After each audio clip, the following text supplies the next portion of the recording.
Hello বন্ধুরা, welcome back. কেমন আছো তোমরা? আশা করছি সবাই ভালো আছো। আজকের ভিডিওতে আমরা দেখব ক্লাসরুম অফ দ্য এলিটের চতুর্থ সিজনের প্রথম এপিসোডের সম্পূর্ণ এক্সপ্লেনেশন। তাই আর কথা না বাড়িয়ে চলো শুরু করা যাক আজকের মজাদার ভিডিও। এপিসোডের শুরুতেই আমরা দেখি সেকেন্ড ইয়ারের সব স্টুডেন্টদের ডাটা একসাথে দেখানো হচ্ছে। তাদের ছবিগুলো একটা প্যানেলে সাজানো রয়েছে। একজন টিচার দাঁড়িয়ে বলে, এখানে মোট 156 জন স্টুডেন্টের তথ্য রয়েছে, যার মধ্যে আয়ানো কুজিও আছে। এখন যেহেতু তোমরা এদের সম্পর্কে অনেক কিছু জেনে গেছো, তাই আয়ানো কুজিকে এক্সপেল করা তোমাদের জন্য কঠিন কিছু হবে না। এখানে মূলত দুইজন মানুষের মধ্যে একটা আলোচনা চলছে, যাদের টার্গেট হচ্ছে এপ্রিলের আগে বা এপ্রিলের মধ্যে আয়ানো কুজিকে এই স্কুল থেকে বের করে দেওয়া এবং তাকে আবারও হোয়াইট রুমে পাঠানো। এরপর টিচার সেই ছেলেটার দিকে তাকিয়ে বলে, আমার মনে হয় তুমি এই কাজটা খুব ভালোভাবেই করতে পারবে। কিন্তু ছেলেটা পুরো সময় চুপচাপ থাকে এবং কোনো রেসপন্স দেয় না। তখন টিচার আবার তাকে একটু চাপ দিতে বলে, আয়ানো কুজির কারণে তুমি সেই প্রাপ্য রিওয়ার্ডটা পাচ্ছ না যেটা তুমি ডিজার্ভ করো, আর আমার মনে হয় তাকে হোয়াইট রুমে ফেরত পাঠানোর জন্য তোমার চেয়ে ভালো কেউ হতে পারবে না।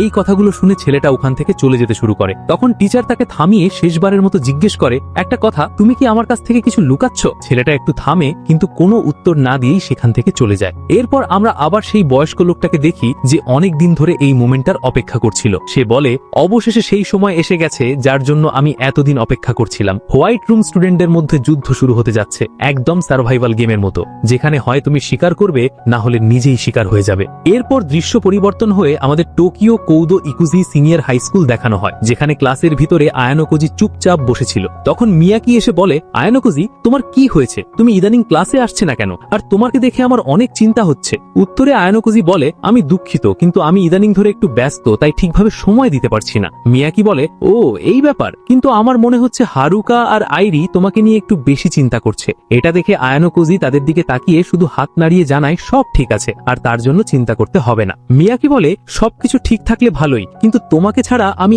একাকিত্বতা অনুভব করছিলাম, তাই যতটা পারো আমাদের সাথে থাকার চেষ্টা করো। এর পরের সিনে আমরা কুশিদা আর সুদোকে দেখতে পাই। তারা দুজন হরিকিতার নতুন লুক দেখে আশ্চর্য হয়ে গিয়েছিল, কারণ হরিকিতা হঠাৎ করেই তার লম্বা চুলগুলো অনেক ছোট করে ফেলেছিল। এরপর তারা দুজন জিজ্ঞেস করে, হরিকিতা, তুমি হঠাৎ করে তোমার চুলগুলো ছোট করে ফেললে কেন? উত্তরে হরিকিতা বলে, আমরা এখন যেহেতু সেকেন্ড ইয়ারে চলে এসেছি, তাই ভাবলাম নতুন বছরের শুরুটা নতুন ভাবেই করা হোক, আর আমি আমার চুল যেভাবেই করি না কেন, এতে তোমাদের কোনো সমস্যা আছে? সুদো শান্ত কণ্ঠে বলে, আমাদের কোনো সমস্যা নাই, কিন্তু এই স্টাইলে তোমাকে আগের চাইতে অনেক বেশি সুন্দর লাগছে। পাশ থেকে কুশিদা বলে, হ্যাঁ তুমি ঠিক বলেছ, আর আমার চুলগুলো যদি হরিকিতার মতো বড় করে ফেলি তাহলে কেমন লাগবে? ঠিক তখনই চাবাশিরি সেন্সেই ক্লাসের ভিতরে এন্ট্রি নিয়ে সবাইকে চুপ করিয়ে দিয়ে বলে, এবার তোমরা সবাই মনোযোগ দাও, কারণ একটা গুরুত্বপূর্ণ বিষয় আমি তোমাদের জানাতে যাচ্ছি। চাবাশিরি সেন্সেই সবাইকে উদ্দেশ্য করে বলে, স্কুলের ভিতরে একটি নতুন অ্যাপ চালু করা হয়েছে, যার নাম ওভারঅল এবিলিটি। তোমরা এটাকে সংক্ষিপ্ত ভাষায় OAA বলতে পারো, আর এই অ্যাপটাকে তোমাদের সবাইকে নিজেদের ফোনে ইনস্টল করতে হবে।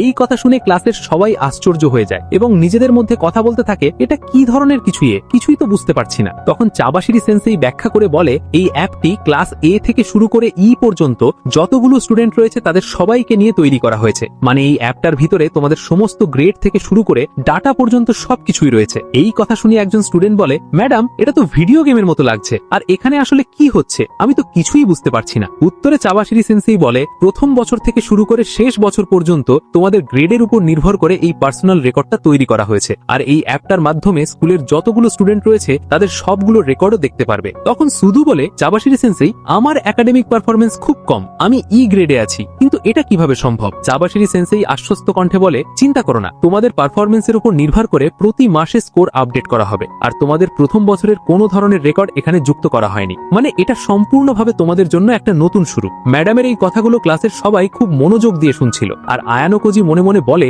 এই অ্যাপটা রেকর্ড চেক করার জন্য অনেক ভালো একটা টুল, কিন্তু আমার মনে হয় না শুধু রেকর্ড চেক করার জন্য এই অ্যাপটা তৈরি করা হয়েছে। এরপর চাবাশিরি সেন্সেই তাদের আরো একটি গুরুত্বপূর্ণ তথ্য জানায়। সে বলে, এই সিস্টেম শুধু গ্রেড দেখানোর জন্য নয়, বরং এটা স্টুডেন্টদের উপর বড় ধরনের ইম্প্যাক্ট ফেলবে। যদি কোনো স্টুডেন্ট পুরো বছর ধরে নির্দিষ্ট স্ট্যান্ডার্ড ধরে রাখতে না পারে, তাহলে তাকে পেনাল্টি ফেস করতে হবে। এই কথা শোনার সাথে সাথেই ক্লাসের সবাই আশ্চর্য হয়ে যায়। তারা একে অপরকে বলতে থাকে, পেনাল্টি, এটা আবার কোথা থেকে আসলো? কিছুই তো বুঝতে পারছি না। কিন্তু টিচার তাদের কথায় কোনো রিয়াক্ট না করে শান্তভাবে বলে, এখন থেকে তোমাদের যা করার এটা তোমাদেরকেই করতে হবে, কারণ আমি এখানে আর কিছু করতে পারবো না। এরপর চাবাশিরি সেন্সেই সবাইকে উদ্দেশ্য করে বলে, এখন থেকে তোমাদের জন্য একটি নতুন সিস্টেম চালু হচ্ছে, আর সেটা হলো রিটেন এক্সাম। আর এই এক্সামটা তোমরা কেউ একা দিতে পারবে না, কারণ এখানে তোমাদের সবাইকে ফার্স্ট ইয়ার স্টুডেন্টসদের সাথে কম্পেয়ার করা হবে। আরেকটা কথা, তোমরা নিজেরাই ফার্স্ট ইয়ারের স্টুডেন্টসদের বেছে নিতে পারবে, অর্থাৎ তোমাদের যাকে মন চায় তোমরা তাকেই বেছে নিতে পারবে এবং তাদের সাথে টিম আপ করে এই পুরো এক্সামটাই তোমাদের পাশ করতে হবে। আর তোমাদের দুজনের মধ্যে কেউ যদি এই পরীক্ষায় উত্তীর্ণ হতে না পারে তাহলে তার প্রভাব দুজনের ওপরই পড়বে এবং শেষ পর্যন্ত তোমাদের দুজনকেই স্কুল ছাড়তে হবে। তাই দল গঠনের সময় হুট করে সিদ্ধান্ত নিও না,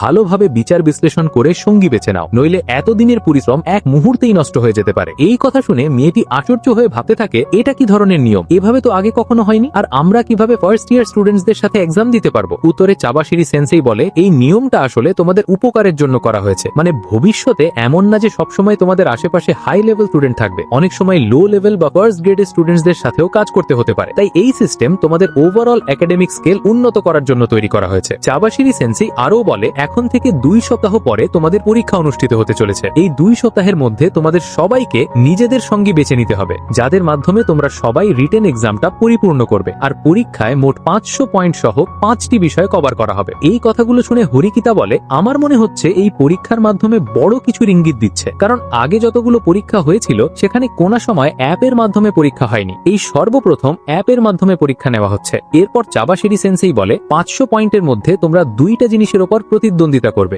একটা হচ্ছে ক্লাস হিসাবে, আরেকটা হচ্ছে ব্যক্তি হিসাবে। এই সব কথা শুনে আয়ানোকোজি বুঝে যায় এখানে বিষয়টা আসলে অনেক সিরিয়াস। এরপর টিচার জানায়, এই পুরো সিস্টেমটি স্টুডেন্ট কাউন্সিল প্রেসিডেন্টের নির্দেশে চালু করা হয়েছে, আর সেই প্রেসিডেন্ট হলো নাগুমো। নাগুমো এই নতুন রুলসগুলো অ্যাপ থেকে শুরু করে এক্সাম পর্যন্ত সবকিছুই নিজে থেকেই প্রকাশ করেছে। এতে আয়ানোকোজি বুঝে যায় এই পুরো পরিকল্পনাটা আসলে তাকে টার্গেট করেই করা হয়েছে, কারণ যদি সে কোনো ফার্স্ট ইয়ার স্টুডেন্টকে টিমমেট হিসাবে বেছে নেয় এবং সেই স্টুডেন্ট ইচ্ছা করে তার পারফরমেন্স খারাপ করে দেয়, তাহলে সেই পেনাল্টির প্রভাব আয়ানোকোজির ওপরও পড়তে পারে, যার কারণে তাদের দুজনকেই স্কুল থেকে বহিষ্কার করা হতে পারে। এভাবে ফার্স্ট ইয়ার স্টুডেন্টসদের হাতে একটা বড় ধরনের পাওয়ার চলে আসবে এবং তারা চাইলে খুব সহজেই সেকেন্ড ইয়ার স্টুডেন্টসদের ভবিষ্যৎ নিয়ন্ত্রণ করতে পারবে। এই বিষয়টার মূল উদ্দেশ্যটা আয়ানোকোজি এবং হরিকিতা পুরোপুরিভাবে বুঝে যায়। তখন একজন স্টুডেন্ট প্রশ্ন করে, যদি কেউ নিজের জন্য কোনো পার্টনার খুঁজে না পায় তাহলে কি সে এক্সাম দিতে পারবে না? উত্তরে চাবাশিরি সেন্সেই বলে, না, এমনটা হবে না। এক্সামের দিন প্রয়োজন হলে অটোমেটিক ভাবে তোমাদের জন্য পার্টনার অ্যাসাইন করে দেওয়া হবে, তবে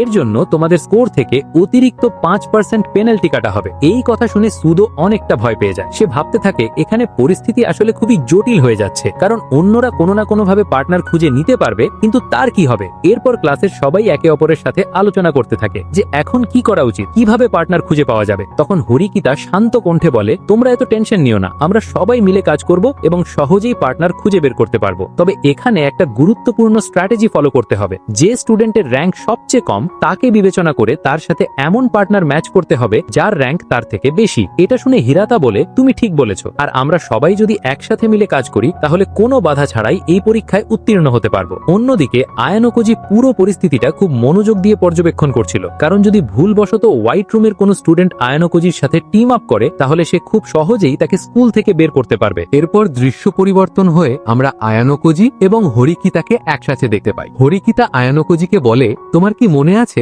তুমি বলেছিলে যখন আমি কোনো বিপদে পড়ব তখন তুমি আমাকে সাহায্য করবে? উত্তরে আয়ানোকোজি বলে, হ্যাঁ, আমার এটা মনে আছে, আর এখন তোমার কি সাহায্য লাগবে সেটা আমাকে বলো। হরিকিতা বলে, ঠিক আছে, তাহলে প্রথমে আমাদের সুদোর জন্য একটা পার্টনার খুঁজতে হবে, কারণ সে আমাদের ক্লাসের সবচেয়ে কম র্যাঙ্কের স্টুডেন্ট এবং তার জন্য পার্টনার খুঁজে পাওয়া সবচেয়ে কঠিন। আয়ানোকোজি বলে, কিন্তু আমার মনে হয় সুদোর অবস্থা এখন আগের থেকে একটু ভালো। হরিকিতা বলে, হ্যাঁ সেটা ঠিক, কিন্তু তারপরেও আমাদের দ্রুত তার জন্য পার্টনার খুঁজে নিতে হবে যাতে আমরা পরের বিষয়গুলোর উপর ফোকাস করতে পারি। এটা শুনে আয়ানোকোজি বলে, আচ্ছা ঠিক আছে, আমি তোমাকে সাহায্য করব। এরপর দৃশ্য পরিবর্তন হয়ে আমরা বিভিন্ন ক্লাসের স্টুডেন্টদের দেখানো হয় যারা নিজেদের মধ্যে আলোচনা করছিল কে কার সাথে এই পরীক্ষার জন্য টিম আপ করবে। আয়ানোকোজি, হরিকিতা এবং সুদো দূর থেকে দাঁড়িয়ে তাদের পর্যবেক্ষণ করছিল। তখন হরিকিতা একটা গুরুত্বপূর্ণ বিষয় লক্ষ্য করে বলে, তুমি কি খেয়াল করেছো ক্লাস ডি এখানে একদমই নেই? মানে যেই ক্লাসে 40 জন স্টুডেন্ট থাকার কথা তাদের মধ্যে একজনও এখানে উপস্থিত নেই। সে আরো বলে, এর মানে হলো তাদের একজন লিডার আছে যে চায় না তারা এখানে থাকুক। আমি শুনেছি ক্লাস ডি এর স্টুডেন্টরা খুব মানে আমাদের তুলনায় তারা অনেক বেশি স্মার্ট। উত্তরে তারা দুজন বলে, ঠিক আছে, তাহলে আমাদের ক্লাস ডি এর দিকে যেতে হবে। এরপর তারা তিনজনই ক্লাস ডি এর দিকে রওনা দেয়, যেখানে তাদের পরিকল্পনা ছিল সরাসরি গিয়ে লিডারের সাথে কথা বলা এবং তার স্টুডেন্টদের নিজেদের সাথে পার্টনারশিপে যুক্ত করা। এরপর যখনই তারা তিনজন সামনের দিকে এগিয়ে যাচ্ছিল ঠিক সেই মুহূর্তে ফার্স্ট ইয়ারের একজন স্টুডেন্টকে দেখতে পায়। তখন হরিকিতা বলে, আচ্ছা সত্যি করে বলো তো তোমাদের প্ল্যানটা আসলে কি?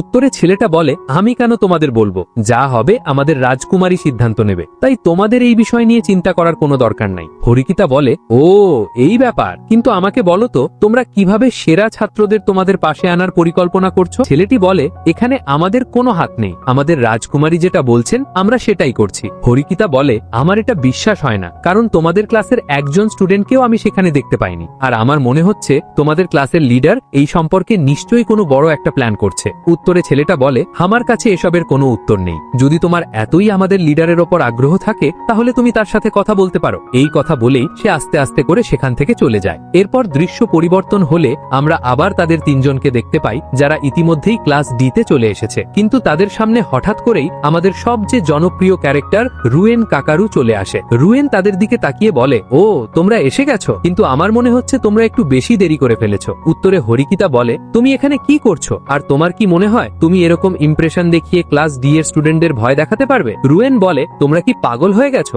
আমি এরকম কাজ কেন করতে যাব? আর তোমাদের কি মনে হয় আমি যেটা বলবো ওরা আমার কথাই মানবে? যদি তোমরা মনে করো ওরা এখনো বাচ্চা তাহলে তোমরা ভুল করছো। এই কথা শুনে সুদো রাগান্বিত কণ্ঠে বলে, আমরা তোমার ওপর কোনোভাবেই বিশ্বাস করব না, কারণ তুমি এইমাত্র ক্লাস নাম্বার ডি থেকে আসছো। উত্তরে রুয়েন বলে, আরে আরে শান্ত হও, এতটা রাগ তোমার মতো বলদ ছেলেদের মানায় না। আর আমি ভেবেছিলাম যদি আমি তাদের উপর একটি চাপ দেই তাহলে তারা আমাকে সহযোগিতা করতে রাজি হবে, কিন্তু সেখানে গিয়ে এমন এক দৃশ্য দেখেছিলাম যেটা আমার কল্পনার বাইরে ছিল। হরিকিতা বলে, তুমি আমার সাথে মজা করছো তাই না? তুমি যাই করো না কেন তোমার এই ধরনের পদ্ধতি এখন আর কাজ করবে না। রুয়েন বলে, তুমি আমার কথায় বিশ্বাস করবে কি করবে না সেটা তোমারই, কিন্তু আমি যেটা দেখেছি সেটাই বলেছি। এই কথা বলেই সে আস্তে আস্তে সেখান থেকে তাদের পাশ কাটিয়ে চলে যায়, আর তারা তিনজন সেখানে দাঁড়িয়ে চিন্তায় পড়ে যায়, কারণ তারা নিজেরাই বুঝতে পারছিল না স্কুলের এই নতুন সিস্টেমটা কিভাবে কাজ করে। আর আমাদের গল্পের নায়ক আয়ানো কোজি খুব মনোযোগ দিয়ে তাদের কথাগুলো পর্যবেক্ষণ করছিল। এরপর তারা তিনজন খুব দ্রুতভাবে ক্লাস নাম্বার ডি এর কাছে যায়, কিন্তু আশ্চর্যের বিষয় হলো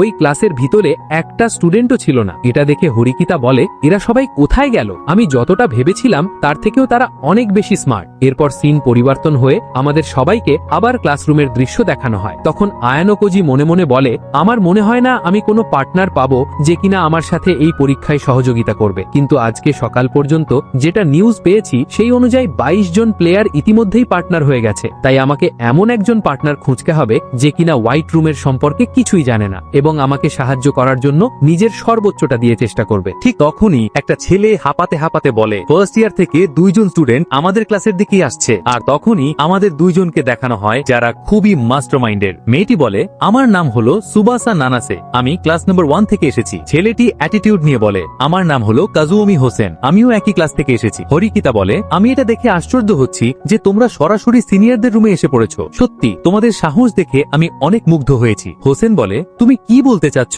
আমি ঠিক বুঝতে পারছি না, তুমি কি আমাকে ভালো করে বলবে? এটা শুনে সুদো রাগান্বিত কণ্ঠে বলে, তোর সাহস কিভাবে হলো আমাদের সাথে এভাবে কথা বলার? উত্তরে হোসেন বলে, আমি তোমার মতো বোকাদের সাথে কথা বলতে চাই না। তখন হরিকিতা বলে, যাই হোক এগুলো বাদ দাও, তুমি এটা বলো এখানে কেন এসেছো? হোসেন বলে, আমি এখানে তোমাদের সময় নষ্ট করতে আসিনি, আমার একটা কাজ আছে, আমি তোমাদের সাথে পার্টনারশিপ করতে চাই, কিন্তু তার জন্য তোমাদের আমার সামনে মাথা নত করে অনুরোধ করতে হবে। হরিকিতা বলে, অফারটা দেওয়ার জন্য ধন্যবাদ, কিন্তু আমার মনে হয় না তোমরা আমাদের লেভেলে এখনো আসতে পেরেছো। ঠিক তখনই সেখানে রুইয়েন এসে বলে, তোমরা হয়তো এই ছেলেটাকে জানো না, এই ছেলেটার নাম হচ্ছে হোসেন। আর তারা দুজন একে অপরের দিকে এমন তীক্ষ্ণ দৃষ্টিতে তাকিয়েছিল যেন বহুদিনের জমে থাকা শত্রুতা তাদের চোখের ভাষায় প্রকাশ পাচ্ছে। তখন হোসেন রুইয়েনের দিকে তাকিয়ে শান্ত স্বরে জিজ্ঞেস করে, রুইয়েন তুমি কি আমার সাথে এই পরীক্ষার জন্য টিম আপ করবে? জবাবে রুইয়েন একটু দ্বিধা করে বলে, আমি তোমার মতো বোকাদের সাথে টিম আপ করি না। এই কথাটা শুনে হোসেনের ভেতরে তীব্র ক্ষোভ জমে ওঠে। হঠাৎই সে পাশে থাকা নীল চুলের মেয়েটিকে এক হাতে ধরে জোরে তুলে ধরে এবং তার গলা শক্ত করে চেপে ধরে। এই দৃশ্য দেখে রুইয়েন কোনো কথা বলে না, সে নীরব থাকে, শুধু তীক্ষ্ণ ও স্থির দৃষ্টিতে হোসেনের দিকে তাকিয়ে থাকে,